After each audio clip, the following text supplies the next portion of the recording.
Hello students, कैसे हैं आप सभी लोग। उम्मीद करती हूँ बिल्कुल ठीक हैं, सुरक्षित हैं, घर पे रहिए और सुरक्षित रहिए। ठीक है। अब जैसा कि आप सभी को पता है, ऑनलाइन क्लासेस तो ऑलरेडी, ऑफलाइन क्लासेस हमारी चल नहीं रही है, ऑनलाइन क्लासेस ऑलरेडी चल रही है, जिसके अंदर हम आपके साथ में वीडियो शेयर कर रहे हैं अपने व्हाट्सएप चैनल पे। यूट्यूब का जो चैनल है हमारा, उसके ऊपर सारे वीडियोस ऑलरेडी मकाम्स ऑनलाइन पे अवेलेबल हैं। तो आपको उन वीडियोस को रेगुलर बेसिस पर देखना है। जो वीडियोस आपको भेजे जा रहे हैं उन सब पर बेस्ड जो होमवर्क मिल रहा है आपको उसे भी कंटिन्यू करना है। Okay, so we were doing history. This is me Ayushi Joshi ma'am, and हम लोग क्लास 12th की हिस्ट्री को स्टडी कर रहे थे, जिसके अंदर हमने फर्स्ट चैप्टर स्टार्ट किया था, ग्लोरियस पास्ट ऑफ इंडिया। ठीक है। इसके अंदर हमने पढ़ा था कि क्या क्या सोर्सेज हैं जिसके बेसिस पर ग्लोरियस पास्ट को पढ़ा जाता है, इंडिया के पास्ट को पढ़ा जाता है। अब हम बात करेंगे इम्पॉर्टेंट नोट्स की। ठीक है। इस चैप्टर को शॉर्ट में इम्पॉर्टेंट नोट्स के बेसिस पर हम डिस्कस करेंगे। History includes the complete past of human beings, all the activities done in the field of science, economics, society, politics, religion and philosophy comes under history। जो भी topics है, जो भी activities जो साइंस क्षेत्र में हो रही है, इकोनॉमिक्स अर्थशास्त्र के क्षेत्र में हो रही है, सोसाइटी में हो रही है, पॉलिटिक्स में हो रही है, वो सारी जो भी एक्टिविटीज़ हो रही है वो कहीं ना कहीं हिस्ट्री से कनेक्टेड है, हिस्ट्री से ही आई है। ठीक है। हमारा आज जो प्रेजेंट है वो भी पूरी तरीके से हिस्ट्री पर बेस्ड है। सारे ह्यूमन एक्टिविटीज़ जितनी भी हो रही है वो सब फैक्ट पर बेस्ड है, वो सारे फैक्ट जो ऑलरेडी सर्टिफाइड हैं। ठीक है। इसके अलावा जो स्टडी मटेरियल है हिस्ट्री का, वो भी हमें कई सारे सोर्सेज में अवेलेबल हो जाता है। कई सारे साधनों का उपयोग करते हुए हिस्टोरियंस ने हमारे लिए कुछ जो है पुराने जो पास्ट ह्यूमंस थे, पुरानी एक्टिविटीज़ जो थी पास्ट ह्यूमंस की, उन सब पर बेस्ड जो है सोर्सेज और एविडेंस या प्रूफ्स इकट्ठे किए, उन सभी को कंपाइल किया, अलग अलग तरीके से एविडेंस को सर्टिफाई किया, उसको एक्सेप्ट किया गया हिस्टोरियंस द्वारा, और ऐसी घटनाओं पर रिसर्च किया गया कि क्या वास्तव में ऐसी घटना घटित हुई थी। ठीक है। The basic mantra of history is nothing should be written without basic fact.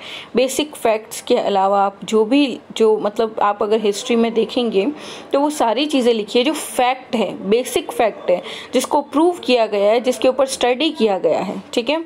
अब अगर हम बात करें सोर्सेज की, तो इंडियन हिस्ट्री के जो सोर्सेज है वो 2 पार्ट्स में डिवाइडेड है, literary sources and archaeological sources.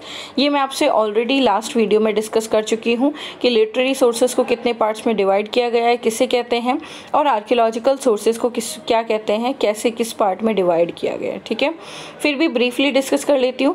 वो सारे सोर्सेज जो रिलीजियस बेसिस पर लिखित में होते हैं, जिनको पढ़कर समझा जाता है, वो लिटरेरी सोर्सेज हैं। और वो सारे सोर्सेज जो कहीं ना कहीं खुदाई में वगैरह जो रिमेन्स मिलते हैं, आर्किटेक्चरल रिमेन्स ले लो, चाहे इंस्क्रिप्शन बेस्ड रिमेन्स ले लो, ये सारे जो रिमेन्स होते हैं, या हम कह सकते हैं वो चीज़ें जो कहीं ना कहीं खुदाई में हमें मिल रही है, या कोई स्कल्पचर है, या कोई आर्किटेक्चरल फॉर्म है, इंस्क्रिप्शन है, कॉइन्स है ना, मृद भांड मिलता है, पॉटरी मिलती है, पॉट्स मिलते हैं, मिट्टी के बर्तन मिलते हैं। तो ये सारी चीज़ें जो है ये आर्कियोलॉजिकल सोर्सेज में आते हैं। ठीक है। Coins, currency and stamps are very important to tell us about the ancient history of India. India की एंशिएंट हिस्ट्री की अगर बात करें, उसकी स्टडी की बात करें, so coins, currencies and stamps are very important to tell us about the ancient history of India. Okay, what are the achievements of glorious India? अब उस इंडिया के अचीवमेंट्स क्या क्या थे, तो देखिए सबसे पहली बात तो ग्लोबल लेवल पे, विश्व स्तर पे जो है ग्लोबल लेवल पे इंडिया के कल्चर को प्रोपोगेट किया। ठीक है।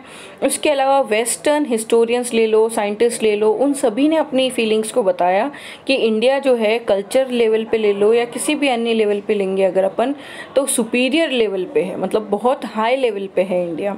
सर वॉल्टर रालेग ने बताया, उन्होंने लिखा है, the first man on the earth was born on Indian soil. पहला व्यक्ति जो इस धरती पे जन्म लिया जिसने, वो इंडिया की धरती पर लिया, है ना। So we can say that the first person who born on Indian soil was said by whom, or we can say the first man on the earth was born on Indian soil. This is the statement of, or this is the written statement of Sir Walter Raleigh. Okay. Colonel Olcott opens ने ये बताया कि India is the spring source of human culture. The Indian colonies across the sea were called Dvipantar. Indian colonies जो है, जो seize के पास में रहते थे, अक्रॉस द सीज थी, उनको कहते थे द्वीपांतर। दे कंसिस्टेड ऑफ 9 आइलैंड्स। जो आइलैंड एरिया है ना, उसको द्वीपांतर कहते थे और उन्हें आज की डेट में आइलैंड कहा जाता है। ठीक है। नेवल पावर जो है एंशिएंट इंडिया का, वो बहुत सुपर्ब था। 1000 years before the birth of Columbus, Columbus के जन्म से 1000 वर्ष पूर्व, the ship made in India were so strong that 1000 passengers on board could successfully. इतने 1000 साल पहले भी कोई इतना अच्छा शिप बना सकता है, इतना स्ट्रॉन्ग शिप बना सकता है कि उसके ऊपर 1000 पैसेंजर्स जो है एक साथ सक्सेसफुली इधर से उधर जा सके। ये एक बहुत बड़ी जो है एक अपॉर्चुनिटी हुआ करती थी। बहुत भयानक तूफान के अंदर, वायलेंट स्टॉर्म के अंदर जो है ये जो पैसेंजर शिप था वो इंडियन ओशियन और पैसिफिक ओशियन को क्रॉस करता हुआ अपनी मंजिल तक पहुंचा। मतलब उस समय भी हमारे पास में इतनी टेक्नोलॉजीज़ ऑलरेडी अवेलेबल थी। ठीक है। प्री हिस्टोरिक स्टोन जो है उसके बारे में अगर बात करें, स्टोन कल्चर जो है, प्री हिस्टोरिक स्टोन कल्चर, उसके बारे में यहाँ बात कर रहे हैं कि इसे 2 पार्ट्स में डिवाइड किया गया है। सिंस मैन लर्न, एक तो वो टाइम जब आदमी ने, मतलब हम लोगों ने, मनुष्यों ने रीडिंग राइटिंग सीखी थी। मॉडर्न एज में जो आज चल रहा है रीडिंग राइटिंग, वो चीज़ जब हमने सीखी थी, एक तो वो कल्चर, वो टाइम था, और एक वो टाइम जिसके अंदर period are included in man before the period are included in prehistory. वो सारी एक्टिविटीज़ जो प्री हिस्ट्री से के दौर में जो है इंक्लूड की जाती है, जो आज तक हम करते आ रहे हैं। ठीक है। उसके अलावा इसको 3 पार्ट्स में डिवाइड किया गया है स्टोन एज को, पैलियोलिथिक, मेसोलिथिक एंड नियोलिथिक।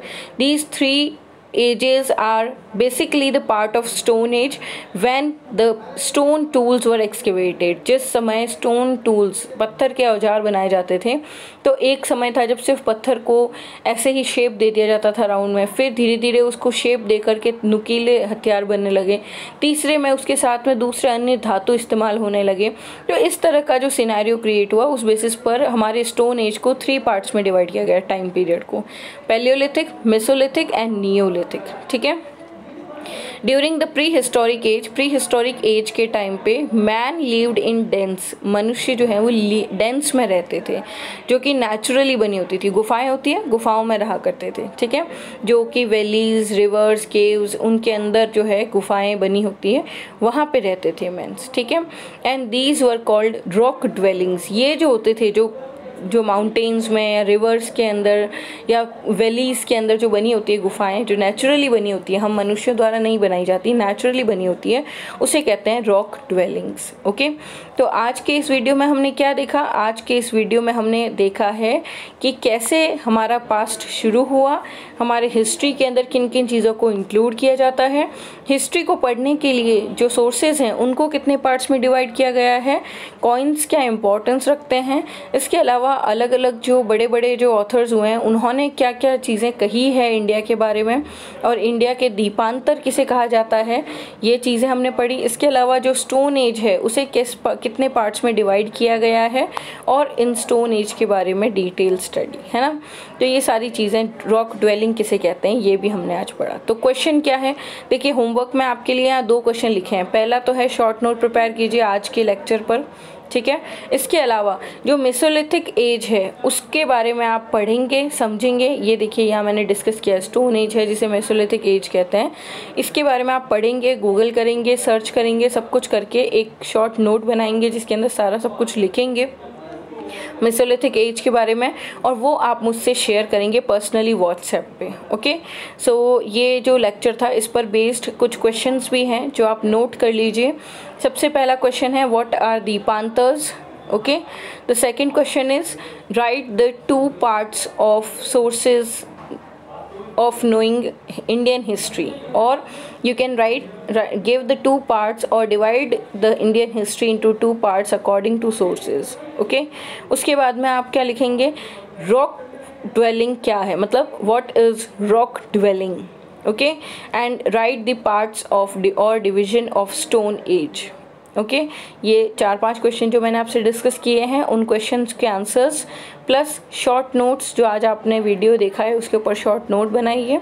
उसके अलावा मेसोलिथिक एज के बारे में स्टडी करके ये सारा वर्क आप मुझे पिक्चर फॉर्मेट में मेरे व्हाट्सएप पर शेयर करेंगे, ठीक है। So thanks for being with me, bye bye, take care. कल फिर मैं ऐसा एक लेक्चर आपके साथ शेयर करूँगी। अपनी स्टडीज़ को कंटिन्यू रखिए।